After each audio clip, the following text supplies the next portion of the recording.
ವಿಜಯಪುರ ಸಾವಿರಾರು ವರ್ಷಗಳ ಶ್ರೀಮಂತ ಇತಿಹಾಸವನ್ನು ಹೊಂದಿರುವ ನಮ್ಮ ಕನ್ನಡ ಭಾಷೆಯನ್ನು ನಿತ್ಯ ಬಳಸಿ ಅದನ್ನು ಇನ್ನಷ್ಟು ಉತ್ತುಂಗಕ್ಕೇರಿಸುವ ಕಾರ್ಯ ನಮ್ಮೆಲ್ಲರ ಪರಮ ಕರ್ತವ್ಯ. ಎಲ್ಲರ ನುಡಿಯಾಗಲಿ ಕನ್ನಡ ಎಂದು ಕೆಪಿಸಿಸಿ ಕಾರ್ಯದರ್ಶಿ ವಿ. ಮಂಜುನಾಥ ಹೇಳಿದರು. ವಿಜಯಪುರ ಪಟ್ಟಣದ ಸತ್ಯಮ್ಮ ಕಾಲೋನಿಯ ಸತ್ಯಮ್ಮ ದೇವಿ ಕನ್ನಡಿಗರ ಗೆಳೆಯರ ಬಳಗದ ವತಿಯಿಂದ 70ನೇ ಕನ್ನಡ ರಾಜ್ಯೋತ್ಸವ ಕಾರ್ಯಕ್ರಮದಲ್ಲಿ ಭಾಗವಹಿಸಿ ಮಾತನಾಡಿದರು. ಕಾರ್ಯಕ್ರಮದಲ್ಲಿ ಪುರಸಭೆ ಮಾಜಿ ಅಧ್ಯಕ್ಷರು ಹಾಲಿ ಸದಸ್ಯರಾದ ಎಂ. ಸತೀಶಕುಮಾರ್ ಮಾತನಾಡಿ, ಕನ್ನಡ ಭಾಷೆ ಎನ್ನುವುದು ಕೇವಲ ವರ್ಣಮಾಲೆ ಅಲ್ಲ, ಅದು ಕೇವಲ ಶಬ್ದವಾಕ್ಯಗಳಲ್ಲ. ಭಾಷೆಯಲ್ಲಿ ಅದನ್ನಾಡುವ ಮನುಷ್ಯನ ಆಳವಾದ ಭಾವನೆಗಳಿರುತ್ತವೆ, ಪರಸ್ಪರ ಸಂಬಂಧಗಳಿರುತ್ತವೆ, ತನ್ನತನದ ಪ್ರಜ್ಞೆಯಿರುತ್ತದೆ.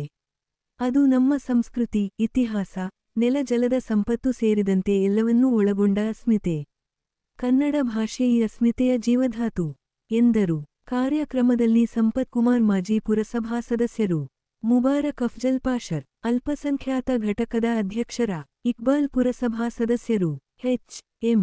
ಕೃಷ್ಣಪ್ಪ ಮಾಜಿ ಪುರಸಭಾ ಸದಸ್ಯರು, ಎಂ. ವೇಣುಗೋಪಾಲ್ ಪರಿಷತ್ ಜಾತಿ ಘಟಕದ ಅಧ್ಯಕ್ಷರು, ಮಂಜುನಾಥ್ ವಿಜಯಪುರ ಟೌನ್ ಕಾಂಗ್ರೆಸ್ ಪ್ರಧಾನ ಕಾರ್ಯದರ್ಶಿ, ಅಕ್ರಂ ಪಾಷಾ ಸನಾವುಲ್ಲಾ, ಚಾಂದ್ ಪಾಷಾ ಗುಡ್ಲ ಮುದ್ದೇನಹಳ್ಳಿ, ಮುನಿರಾಜ್, ಗೋವಿಂದ ನಾಗ, ಮುನೇಂದ್ರ ರವಿ, ರವಿಕುಮಾರ್ ಮುನಿ, ನಾರಾಯಣಪ್ಪ, ನವೀನ್ ಕುಮಾರ್, ಮನೋಜ್, ದಿಲೀಪ್ ಕುಮಾರ್ ಮೌಲಾ ಹಾಗೂ ಬಳಗದ ಪದಾಧಿಕಾರಿಗಳು ಹಾಜರಿದ್ದರು.